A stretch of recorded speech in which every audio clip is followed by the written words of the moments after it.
Shabbat Shalom. Good to be back.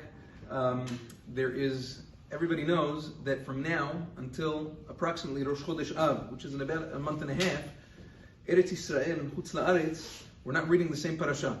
We only catch up on Parashat Matot Mas'eh, which is Bet Be'av.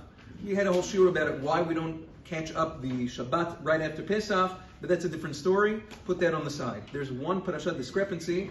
This week, for instance, in Chutz La'aretz, we're reading Parashat Be'alotecha. In Eretz Yisrael, they're reading Parashat Shelach Lecha Anashim.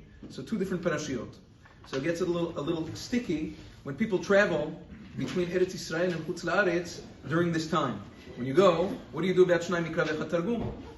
So now, inevitably, if you are traveling during this time, wherever you're from, and you're going to the other place for Shabbat, let's say, you're going to miss a parasha. Yeah, whenever you come back, whether you're going from Chutz La'aretz to Eretz Yisrael and then coming back to Chutz La'aretz, or vice versa, you're going to miss a parasha. So what do?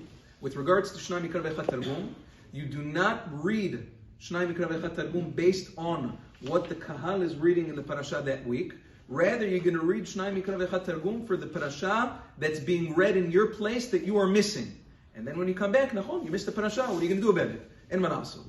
Another very interesting question is, let's say a person from America traveled to Eretz Yisrael, and now he comes back this coming Shabbat, right? He's back already this coming Shabbat. Let's say me. I just came back from Eretz Yisrael. Last week in Eretz Yisrael, they read Parashat Be'alotecha.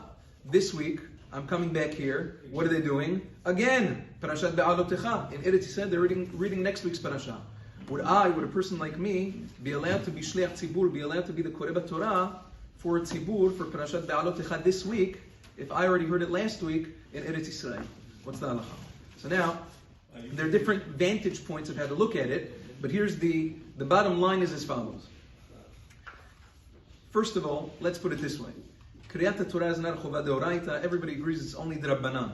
Not only is it d'Rabbanan, there's machlokta poskim, but Da'at Marana Bet Yosef is that Kriyat Torah is chovat tzibur. It's a chova not on the individual, it's a chova on the tzibur. So whatever tzibur a person finds himself in, a person goes after that tzibur, and now, even though I heard Parashat Be'alotecha last week when I was in Israel, you come back to Chutz La'aretz, you're part of the tzibur in Chutz La'aretz, you have a chova again of Parashat Be'alotecha over here.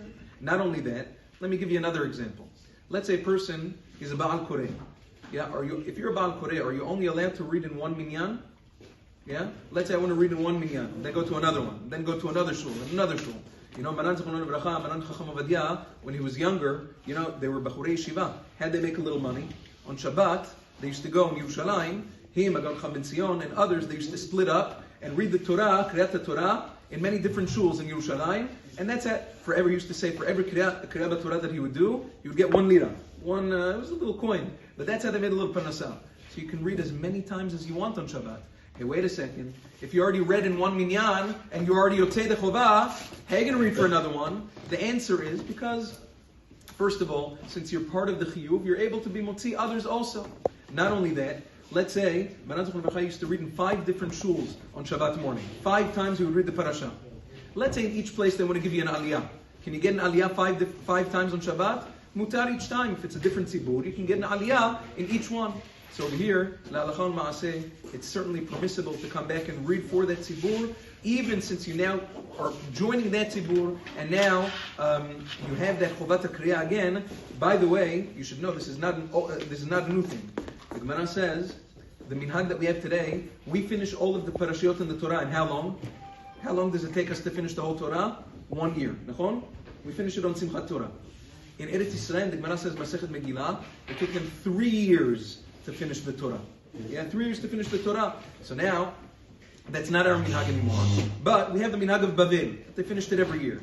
In the times of the Gemara, they used to travel back and forth from Eretz Yisrael to Bavel, back and forth, back and forth.